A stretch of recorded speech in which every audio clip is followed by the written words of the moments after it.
Hello students, welcome back to my channel. Indian contract act ये chapter की series चल रही है। ऑलरेडी इस चैप्टर के बेसिक कॉन्सेप्ट्स हम लोग पहले वाले वीडियोस में कवर कर चुके हैं। अगर आपने वो वीडियोस अब तक नहीं देखे तो आपको आई बटन पे मिल जाएगा। इस वीडियो में इंडियन कॉन्ट्रैक्ट एक्ट इस चैप्टर का सबसे पहला और सबसे इंपॉर्टेंट क्वेश्चन कवर करने जा रहे हैं। तो चलिए शुरू करते हैं। सो अब क्वेश्चन क्या है? क्वेश्चन है, what are the essential elements of a valid contract. एक वैलिड कॉन्ट्रैक्ट बनाने के लिए कौन कौन से एलिमेंट का उसमें होना जरूरी है?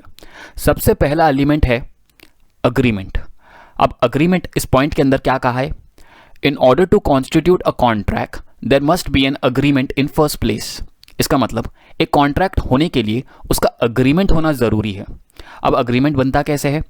N agreement in turn is composed of two elements, offer and acceptance. तो अब अग्रीमेंट बनाने के लिए ऑफर एंड एक्सेप्टेंस का होना जरूरी है। अब आगे उन्होंने ये कहा है कि जिस तरीके से एक अग्रीमेंट के होने के लिए ऑफर एंड एक्सेप्टेंस का होना जरूरी है, वैसे ही दो पार्टीज का भी होना जरूरी है। एक जो ऑफर करेगा, दूसरा जो एक्सेप्ट करेगा। Thus, there must be at least two parties, one making the offer and another accepting it. अब आगे इस ऑफर एंड एक्सेप्टेंस के बारे में भी कहा है। The terms of offer must be definite and the acceptance must be absolute and unconditional. देखिए एग्जाम्पल से समझते हैं कि एक वैलिड कॉन्ट्रैक्ट बनता कैसे है। सपोज दो लोग हैं, ए एंड बी। ए ने बी को ऑफर कहा और कहा कि वो अपना कार बी को बेचना चाहता है। तो ए ने किया ऑफर, अगर बी से एक्सेप्ट कर लेता है तो ये बन जाएगा एक अग्रीमेंट और आगे जाके ये एक वैलिड कॉन्ट्रैक्ट बनेगा। अब ए ने जो ऑफर किया था बी को वो डेफिनेट यानी कि स्पेसिफिक होना चाहिए, और बी ने जब इसे एक्सेप्ट किया तो अनकंडीशनली एक्सेप्ट करना चाहिए। तभी ये पूरा का पूरा पार्ट एक वैलिड कॉन्ट्रैक्ट की ओर बढ़ सकेगा। ठीक है, तो ये था हमारा सबसे पहला एलिमेंट, अग्रीमेंट। अब देखते हैं दूसरा एलिमेंट क्या है। दूसरा एलिमेंट है लीगल रिलेशनशिप। अब देखते हैं लीगल रिलेशनशिप के अंदर क्या कहा है। जब हम लोग ये एग्जाम्पल की बात करें ना, ए एंड बी, जब ये पूरा पार्ट चल रहा था तो ए और बी इन लोगों के बीच में जो रिलेशनशिप मेंटेन करने की कोशिश की जा रही है ना, वो लीगल रिलेशनशिप होनी चाहिए। ठीक है, तो देखते हैं इसमें क्या कहा है। The parties must intend to create legal relationship. Agreement of social or domestic nature do not contemplate legal relationship, so they are not contracts. For example, husband promising his wife to buy her a necklace on occasion of her birthday is not a contract. ये जो example husband और wife का हम लोग देख रहे हैं, ये एक डोमेस्टिक नेचर का है। सो इसमें हस्बैंड एंड वाइफ के बीच में जो रिलेशनशिप है उसमें लीगल ये पार्ट नहीं होता है। ठीक है, तो हम लोग जब भी पार्टीज के बीच में अग्रीमेंट करते हैं तो उन लोगों का जो इंटेंशन है वो एक लीगल रिलेशनशिप क्रिएट करने पे होना चाहिए। ठीक है, तो सबसे पहला पॉइंट था अग्रीमेंट होना चाहिए। दूसरा पार्ट, जो भी पार्टीज आपस में ऑफर एंड एक्सेप्टेंस का पार्ट कर रही हैं उन लोगों का जो इंटेंशन है वो एक लीगल रिलेशनशिप क्रिएट करने पे होना चाहिए। तो अब जाते हैं तीसरे पॉइंट के अंदर कि तीसरा एलिमेंट क्या है, लॉफुल कंसिडरेशन। अब कंसिडरेशन क्या होता है ये हम लोग ऑलरेडी बेसिक कॉन्सेप्ट्स में कवर कर चुके हैं। कंसिडरेशन का मतलब होता है समथिंग इन रिटर्न। ठीक है, जैसे फॉर एग्जाम्पल जो एग्जाम्पल की हमने बात की, ए ने अपना कार बी को बेचना चाहा, राइट। सो बी बदले में कुछ ना कुछ अमाउंट ए को देगा। सो यहां पर अगर ए के एंगल से सोचे तो कुछ मनी बी के पास से मिलेगा, वो कंसिडरेशन है ए के लिए। एंड अगर बी की तरफ से सोचिए तो बी को बदले में कार मिलेगा, तो बी के लिए कार एक कंसिडरेशन बन जाएगा, राइट। तो जब भी हम लोग ऑफर एंड एक्सेप्टेंस करके एक अग्रीमेंट बनाते हैं तो उसमें कंसिडरेशन का होना बहुत ज़्यादा ज़रूरी है। ठीक है, तो अब जाते हैं पॉइंट के अंदर। अब हमारा पॉइंट था lawful consideration. The agreement must be supported by lawful consideration. Consideration means something in return. Something in return may be by an act or abstinence, but it must be real and lawful. अब यहाँ पर ये कहा जा रहा है कि जो कंसिडरेशन मिलने वाला है ना वो रियल होना चाहिए और लॉफुल होना चाहिए। ठीक है, कंसिडरेशन मतलब जो पैसे हमको बदले में मिलने वाले हैं वो जो भी मिल रहा है वो रियल होना चाहिए और लॉफुल होना चाहिए। तभी हमको इस अग्रीमेंट को आगे जाके वो एक वैलिड कॉन्ट्रैक्ट बन पाएगा। ठीक है, सो एक अग्रीमेंट का वैलिड कॉन्ट्रैक्ट बनने के लिए उसमें लॉफुल कंसिडरेशन का होना बहुत ज़्यादा ज़रूरी है। ठीक है, तो सबसे पहला पॉइंट क्या था हमारा, अग्रीमेंट। दूसरा पार्ट था लीगल रिलेशनशिप। तीसरा पार्ट है लॉफुल कंसिडरेशन। अब जाते हैं चौथे पार्ट के अंदर। चौथा पार्ट क्या है? अब यहां पर यह बताया गया कि जिन इंसान के साथ जिन भी लोगों के साथ हम लोग हमारा अग्रीमेंट करते हैं उसका एक कंडीशन है कि सबसे पहले तो जिसके भी साथ आप अपना अग्रीमेंट कर रहे हो वो अबव द एज ऑफ 18 होना चाहिए, कम से कम 18 साल या 18 साल से ज़्यादा का होना चाहिए। दूसरा, साउंड माइंड का होना चाहिए। साउंड माइंड मतलब उसका जो दिमागी संतुलन है वो सही होना चाहिए, ठीक है, नॉर्मल होना चाहिए। और तीसरा, he should not be disqualified from contracting by any law to which he is subject. ये 3 चीज़ें का होना बहुत ज़्यादा ज़रूरी है। ये याद रखिएगा, अगर आपने किसी भी ऐसे इंसान के साथ कॉन्ट्रैक्ट में एंटर कर दिया जो ये तीनों कंडीशन फुलफिल नहीं करता है, तो फिर इसे वैलिड कॉन्ट्रैक्ट नहीं माना जाएगा, ठीक है। मैं फिर एक बार स्टार्टिंग से आपके लिए रीड करता हूं। The parties to an agreement must be capable of entering into a contract. A person considered competent if he is above the age of 18, मतलब 18 ईयर्स ऑफ एज होना चाहिए या उससे ज्यादा।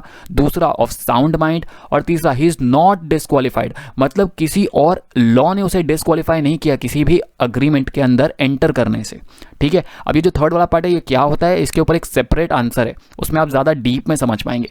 फिलहाल के लिए आप 3 कंडीशन ये याद रख सकते हैं कि जिसके भी साथ आप अग्रीमेंट करेंगे उसका 18 या 18 साल से ऊपर होना ज़रूरी है, प्लस उसका जो माइंड है वो साउंड माइंड होना चाहिए, और तीसरा, he should not B disqualified, ठीक है। तो ये था हमारा चौथा पॉइंट। तो अगर वैलिड कॉन्ट्रैक्ट बनाना है तो अग्रीमेंट का होना ज़रूरी है, लीगल रिलेशनशिप क्रिएट करना है, तीसरा जो कंसिडरेशन है वो लॉफुल होना चाहिए, और जिन पार्टीज़ के बीच में अग्रीमेंट हो रहा है उन लोग के लिए 3 कंडीशन है, ये तीनों कंडीशन फुलफिल होना ज़रूरी है, ठीक है। अब जाते हैं हम लोग अगले पॉइंट की ओर कि अगला एसेंशियल एलिमेंट क्या है।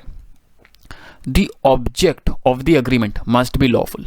जो भी हमारा ऑब्जेक्ट है अग्रीमेंट का वो लॉफुल होना चाहिए, ठीक है। तो ये हमारा अगला element for a valid contract. अगर हमारा जो अग्रीमेंट है, इसका जो ऑब्जेक्ट है वो अनलॉफुल है, तो फिर हम लोग उसको एक वैलिड कॉन्ट्रैक्ट नहीं बना सकते, ठीक है।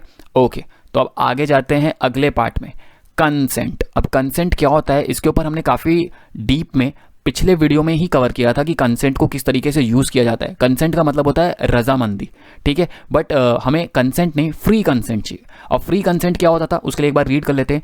The consent of the parties must be free and genuine, that is not induced by coercion, undue influence, fraud, misrepresentation, और एक पार्ट यहाँ पर नहीं है वो है मिस्टेक, ठीक है। जब कभी हमारा जो कंसेंट है वो फ्री होता है from coercion, undue influence, fraud, misrepresentation and mistake, तो ही उस कंसेंट को फ्री कंसेंट माना जाता है, ठीक है। एक बार मैं फिर आपको एग्जांपल देके समझा देता हूँ। ए ने बी को अपना कार बेचने का ऑफर दिया। अब बी ने जब एक्सेप्ट किया, अपना कंसेंट दिया कि हाँ वो खरीदने में इंटरेस्टेड है, तो ये जो कंसेंट बी ने ए को दिया, it was free from coercion, from undue influence, from fraud, from misrepresentation and from mistake. अब ये सारी चीज़ें क्या होती है, हम लोग ऑलरेडी पहले वाले वीडियोज़ में कवर कर चुके हैं, ठीक है। ओके, सो अब और आगे जाते हैं। अब पार्ट है agreement not expressly declared as void और इलीगल बाय लॉ। जो भी अग्रीमेंट हम लोग बना रहे हैं, ए एंड बी या जो भी नाम ले लो, जो भी, जैसे सपोज एग्जांपल अजय विजय के साथ एक कॉन्ट्रैक्ट करना चाहता है, लेकिन कॉन्ट्रैक्ट होने के लिए अग्रीमेंट का होना ज़रूरी है। तो अजय एंड विजय ने जब अग्रीमेंट बनाया तो वो एक ऐसा अग्रीमेंट है जो इलीगल है बाय लॉ, तो इस अग्रीमेंट को हम लोग कभी भी वैलिड कॉन्ट्रैक्ट बना ही नहीं सकते। सो एक वैलिड कॉन्ट्रैक्ट होने के लिए 2 लोगों के बीच में इलीगल अग्रीमेंट नहीं, लीगल अग्रीमेंट का होना ज़रूरी है, ठीक है। अब इलीगल बाय लॉ वो डिपेंड करता है सर्कमस्टांसेस के ऊपर, वो जब हम लोग कोई भी केस स्टडी करेंगे उससे आपको ज़्यादा बेटर समझ में आ जाएगा। फिलहाल के लिए आपको ये याद रखना है, the agreement not expressly declared as void और इलीगल बाय लॉ। अब आगे बढ़ते हैं। अब इसमें कहा है कि द टर्म्स ऑफ अग्रीमेंट, जो भी टर्म्स ऑफ अग्रीमेंट है, it must be certain and capable of performance.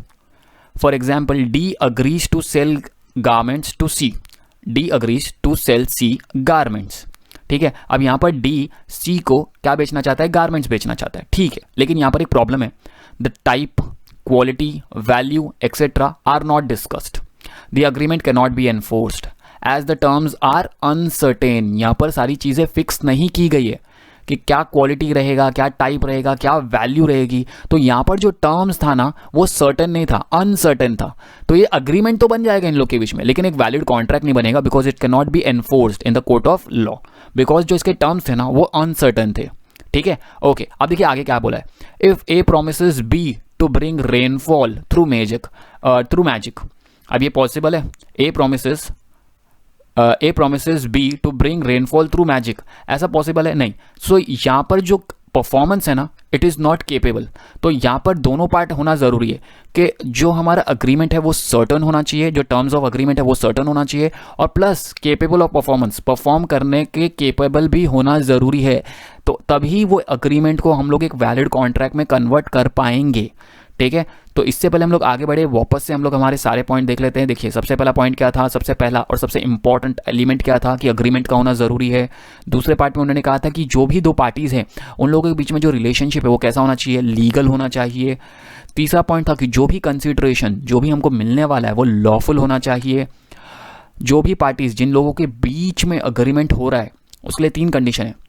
They should be above the age of 18 या 18, of sound mind, and should not be disqualified from contracting by any law to which he is subject। उसके बाद हमने किया था कि जो भी object होगा अग्रीमेंट का वो लॉफुल होना चाहिए। कंसेंट, जो भी कंसेंट है वो फ्री कंसेंट होना चाहिए, और आपको पता है फ्री कंसेंट कैसे मिलता है, when it is not caused by coercion, undue influence, fraud, miss representation and mistake. उसके बाद हमने ये पढ़ा कि जो अग्रीमेंट है it should not B expressly declared void और इलीगल बाय लॉ। मतलब जो भी अग्रीमेंट हम लोग आपस में बना रहे हैं वो इलीगल नहीं होना चाहिए बाय लॉ। तो वो जो अग्रीमेंट है वो कभी भी वैलिड कॉन्ट्रैक्ट नहीं बन पाएगा। तो उस अग्रीमेंट का इलीगल नहीं होना बहुत ज़्यादा ज़रूरी है। अब आगे जाते हैं। देन फिर हमने किया कि जो टर्म्स ऑफ अग्रीमेंट है वो कैसा होना चाहिए, सर्टन होना चाहिए और केपेबल ऑफ परफॉर्मेंस होना चाहिए। इसका मतलब जो भी हमने अग्रीमेंट के टर्म्स बनाए हैं वो क्लियर होने चाहिए और परफॉर्म कर सके ऐसे होने चाहिए। जैसा यहाँ पर एग्जांपल दिया था कि ए बी को बोल रहा है कि रेनफॉल आ जाएगा थ्रू मैजिक, ये पॉसिबल नहीं है। ठीक है, such agreements can not be enforced. Enforce मतलब इसको हम लोग इसको कोर्ट में लेके नहीं जा सकते। ओके, अब जाते हैं आगे। हमारा last point, legal formalities, where nature of agreement is such that it requires compliance of certain formalities such as requirements should be fulfilled. A contract may require registration in addition of being in writing. However, as regard to legal effects, oral contracts has same weightage as contract in writing. अब देखिए यहाँ पर क्या कहा है कि ना कुछ अग्रीमेंट्स होते हैं जो हम लोग एक तो राइटिंग में करते ही हैं, बट कभी कभी कुछ अग्रीमेंट्स ऐसे होते हैं जिनको रजिस्टर कराना ज़रूरी होता है। तो जब भी आप जो भी अग्रीमेंट बना रहे हो तो इसके बारे में आपको पहले से पता होना चाहिए क्या उसमें रजिस्ट्रेशन ज़रूरी है। अगर ज़रूरी है तो उस लीगल फॉर्मेलिटी को आप क्या करो, फुलफिल कर लो, ताकि इस अग्रीमेंट को आगे जाके हम लोग एक वैलिड कॉन्ट्रैक्ट में कन्वर्ट कर पाए। अगर सपोज टर्म्स ये कहता है कि लीगल फॉर्मेलिटीज़ को कंप्लीट करने के लिए एक अग्रीमेंट का रजिस्ट्रेशन करवाना ज़रूरी था और हमने नहीं करवाया, तो फिर इस अग्रीमेंट को हम लोग एक वैलिड कॉन्ट्रैक्ट में कन्वर्ट नहीं कर पाएंगे। ठीक है, वैसे जो भी अग्रीमेंट है वो ओरल एंड राइटिंग दोनों में अलाउड है वैसे, बट ज़्यादातर बेटर यही होता है कि जो भी हम लोग अग्रीमेंट कर रहे हैं वो राइटिंग में करें। रिटर्न में रहेगा तो हमारे पास एक प्रूफ होता है कि जो भी अग्रीमेंट हुए उसके टर्म्स क्या थे। ठीक है, ओके, सो ये था हमारा essential elements of a valid contract. तो चलिए इस वीडियो में इतना ही। अगर आपको ये वीडियो पसंद आया तो आपको पता है क्या करना है, लाइक करो, सब्सक्राइब करो, शेयर करो,